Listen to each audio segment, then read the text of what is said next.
राज्यातील व आपल्या भागातील नवनवीन घडामोडी पाहण्यासाठी लोकशाही महाराष्ट्र न्यूज चॅनलला सबस्क्राइब करा, लाईक करा, शेअर करा आणि कमेंट करा.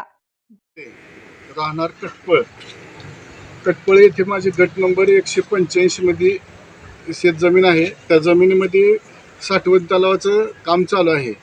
ते साठवण तलावाचं काम अतिशय निकृष्ट दर्जाचं झालं आहे. त्यासाठी मी 7/7/2025 रोजी ह्या जलसंधारण ऑफिसला इथे येऊन तक्रार दिली होती.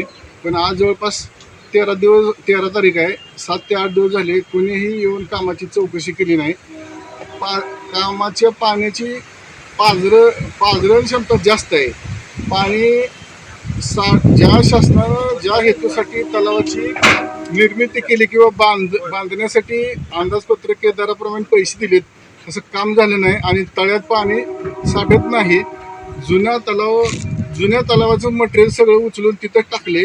त्यामुळे मटेरियलची चौकशी व्हावी ही तुमच्या माध्यमातून माझी विनंती आहे. काम कधीच होत आहे?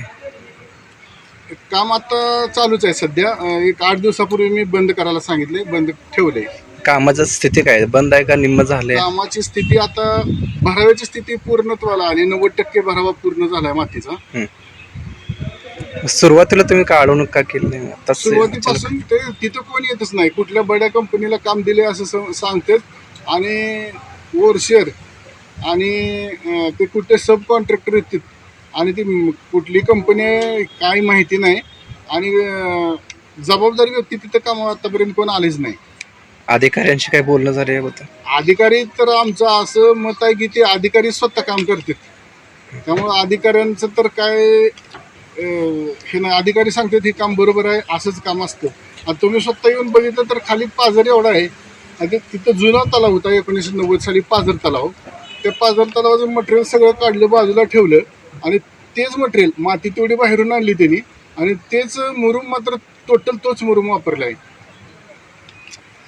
ते भविष्यात ते काम टिकणारही नाही आणि आता ज्या उद्देशानं तो पाझर साठवण टँक बांधलाय तो उद्देश तर पूर्ण होताना दिसत नाही.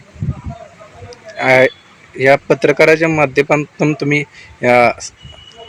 डिपार्टमेंटला काय सांगू इच्छिता? डिपार्टमेंटला त्या कामाची वरिष्ठ पातळीवर चौकशी करून काम चांगल्या क्वालिटीचं करण्यात यावं. कारण त्या कामाच्या पाण्यावर अवलंबून खालील एक जवळपास 100 हेक्टर क्षेत्र, जवळपास 250 एकर क्षेत्र त्या साईडच्या खाली आहे. ओलिता खाली येऊ शकतं. एक 20 शेतकरी आम्ही खाली. तर ते तलाव तर ह्या पद्धतीनं झाला तर त्या खालील शेतकऱ्यांचं टोटल नुकसान होणार आहे. मग पूर्वी पाझर तलाव होताच की तिथं 1990 साली झाला होता. पाऊस आला की एक 8 दिवस पाणी राहायचं, 1 महिना पाणी राहायचं. पाऊस बंद झाला की एका 8-15 दिवसात पाणी संपून जायचं. आता ही तीच परिस्थिती आहे, फक्त थोडा पाझर कमी आहे. आताच्या पावसात पाणी आले, त्याच्यामध्ये पाणी एक 20% पाणी आहे त्या तळ्यात. ते पाणी दररोज फुटानं कमी होते. वैयक्तिक नाही, तलाव जरी वैयक्तिक माझ्या शेतात असला तरी खाली 20 शेतकरी लाभार्थी येते. त्या सगळ्या शेतकऱ्याच्या वतीनं मी ते काम चांगल्या रीतीनं पूर्ण व्हावं ही अशी मागणी करतोय आपल्या माध्यमातून.